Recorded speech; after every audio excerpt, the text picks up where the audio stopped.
मधुपुर में एक बार फिर से तनाव चरम पर पहुंच गया है। अमेरिका और ईरान के बीच चल रहे टकराव ने अब नया मोड़ ले लिया है। खबरें सामने आ रही हैं कि ईरान ने जॉर्डन में मौजूद अमेरिकी सैन्य ठिकानों को निशाना बनाकर कई मिसाइलें दागी। दूसरी ओर अमेरिका ने भी ईरान के दक्षिणी इलाके में चाबहार के आसपास सैन्य ठिकानों पर हमले किए जाने का दावा किया है। हालांकि दोनों देशों के दावे की स्वतंत्र पुष्टि हर मामले में नहीं हो सकी, लेकिन लगातार हालात गंभीर बने हुए हैं।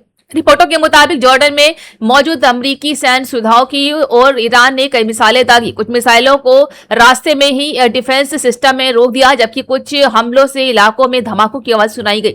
इसके बाद पूरे क्षेत्र में हाई अलर्ट घोषित कर दिया गया है। जॉर्डन, कतर, बहरीन और कुवैत जैसे देशों ने भी अपनी सुरक्षा व्यवस्था और मजबूत कर दी है, क्योंकि उन्हें डर है कि ये संघर्ष और ज्यादा ना फैल जाए। उधर अमेरिका का कहना है कि उसने ईरान के कई सैन्य ठिकानों पर कार्रवाई की है। रिपोर्टों में चाबहार और दक्षिणी ईरान के अन्य इलाकों में धमाकों की जानकारी दी गई है। ईरानी अधिकारियों ने इन हमलों की निंदा करते हुए कहा है कि उनकी संप्रभुता का उल्लंघन किया गया है और इसका जवाब दिया जाएगा। वहीं अमेरिका का दावा है कि उसकी कार्रवाई सैन्य ठिकानों तक सीमित रही है। इस पूरे घटनाक्रम का असर सिर्फ अमेरिका और ईरान तक सीमित नहीं रहा, खाड़ी के कई देशों में भी सुरक्षा बढ़ा दी गई। सबसे बड़ी चिंता हॉर्मुज़ टनल को लेकर है, जहां से दुनिया के बड़े हिस्से का तेल गुजरता है। फिलहाल दुनिया की नजरें अमेरिका और ईरान पर टिकी हुई हैं। क्या दोनों देश बातचीत का रास्ता चुनेंगे या फिर टकराव और बड़ा रूप लेगा? इसका जवाब आने वाले दिनों में मिलेगा। जहां संयुक्त राष्ट्र सहित कई देशों ने दोनों पक्षों से संयम रखने और तनाव कम करने की अपील भी की है। मुख्यमंत्री योगी आदित्यनाथ अयोध्या दौरे में बीकापुर में आयोजित जनसभा को संबोधित करते हुए अयोध्या को 432 करोड़ की विकास परियोजनाओं की सौगात दी है। इस मौके पर उन्होंने पूर्व मंत्री मुन्ना सिंह की प्रतिमा का अनावरण भी किया। रास्ता तो यह है जो डबल इंजन सरकार ने किया है, बिना भेदभाव के अयोध्या में भी दिखाई देता है। राम जी की पेड़ी, वहीं पर सरयू जी का जल सड़ता रहता था, कभी साफ नहीं होता था। आज एक ओर से धारा आती है, दूसरी तरफ से निकल जाती है। ठीक वैसे ही जैसे हरिद्वार में हरि जी की पेड़ी है, ऐसे ही अयोध्या में राम जी की पेड़ी भी दिखाई देती है। ये डबल इंजन सरकार ने किया है। सरयू मैया की आरती रोज होती है, हजारों लोग उसमें भाग लेते हैं। अब यही अंतर है, आज समाजवादी पार्टी और कांग्रेस के लोगों ने मंदिर निर्माण में बाधा खड़ी की, राम के नाम पर प्रश्न खड़ा करने का प्रयास किया, राम भक्तों पर गोलियां चलाए, अयोध्या के नाम पे पहचान का संकट खड़ा किया। ये डबल इंजन की सरकार आई, भगवान राम का भव्य मंदिर का निर्माण हो गया।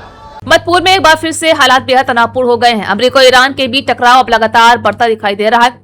खबरों के मुताबिक हॉर्मुज़ टनल के पास एक के बाद एक 3 कमर्शियल जहाजों पर हमले हुए हैं, जिनका आरोप ईरान पर लगाया जा रहा है। इसके बाद अमेरिका ने जवाबी कार्रवाई तेज कर दी है।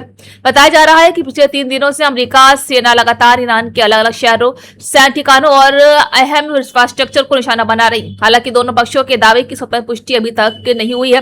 ताजा रिपोर्ट के अनुसार ईरान के दक्षिण पूर्वी इलाके कोनारक में मौजूद ईरानी नौसेना के एक ठिकाने पर हमला हुआ है, जहां कोनारक सामरिक दृष्टि से बेहद महत्वपूर्ण माना जाता है, क्योंकि ये ओमान की खाड़ी और अरब सागर के करीब स्थित है। अगर इस इलाके में सैन्य कार्रवाई हुई है तो इसका असर पूरे क्षेत्र की सुरक्षा पर पड़ सकता है। वहीं ईरान ने इन हमलों की कड़ी निंदा करते हुए कहा है कि वो अपनी सुरक्षा और संप्रभुता की रक्षा के लिए जरूर अहम कदम उठाएगा। इधर अमेरिका की ओर से भी सख्त संदेश दिए जा रहे हैं। अमेरिकी प्रशासन का कहना है कि उसकी कार्रवाई का मकसद क्षेत्र में अपने हितों और सहयोगी की सुरक्षा सुनिश्चित करना है। इसी बीच अमेरिका राष्ट्रपति डोनाल्ड ट्रंप ने गुरुवार को इजराइल के प्रधानमंत्री बेंजामिन नेतन्याहू से फोन पर बातचीत की। माना जा रहा है कि इस बातचीत में ईरान की मौजूदा स्थिति, क्षेत्रीय सुरक्षा और आगे की रणनीति पर विस्तार की चर्चा हुई है। हालांकि बातचीत की पूरी जानकारी सार्वजनिक नहीं की गई है। आपको बता दें कि अगर ये सैन्य टकराव इसी तरह जारी रहा तो इसका असर सिर्फ अमेरिका और ईरान तक सीमित नहीं रहेगा। हॉर्मुज़ टनल दुनिया के सबसे अहम तेल मार्गों में से एक है। यहाँ तनाव बढ़ने से कच्चे तेल की कीमतों में उछाल आ सकता है। फिलहाल पूरी दुनिया की नजर अमेरिका और ईरान के बीच बढ़ते हुए तनाव पर टिकी हुई। सबसे बड़ा सवाल यही है कि क्या दोनों देश बातचीत के जरिए इस संकट का समाधान निकालेंगे या फिर हालात और ज्यादा गंभीर होंगे। उत्तर प्रदेश के मुख्यमंत्री योगी आदित्यनाथ के अयोध्या दौरे ने एक बार फिर से राजनीतिक माहौल गर्मा दिया है।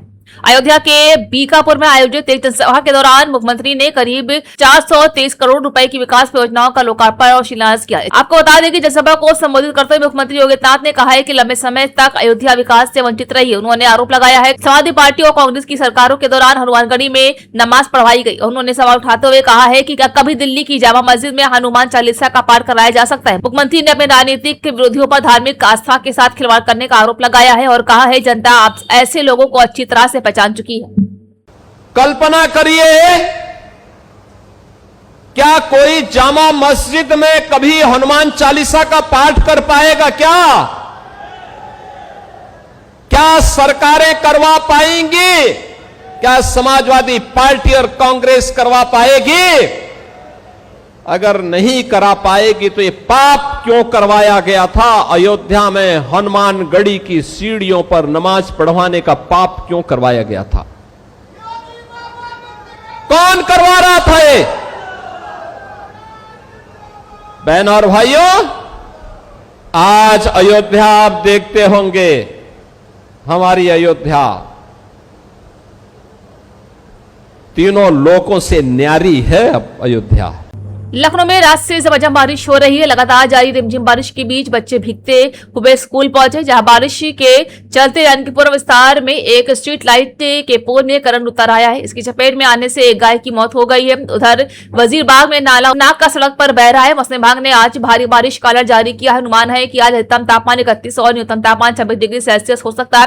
वहीं दिन में 30 से 40 किलोमीटर प्रति घंटे की रफ्तार से हवा चल सकती है। इस दौरान बादलों की गरज चमक भी बरकरार रहेगी। बता दें, गुरुवार को 24 घंटे के अंदर 27.2 मिलीमीटर बारिश हुई है, जो इस सीजन में अब तक की सबसे ज्यादा बरसात है। लखनऊ का अधिकतम तापमान 33 डिग्री सेल्सियस रहा।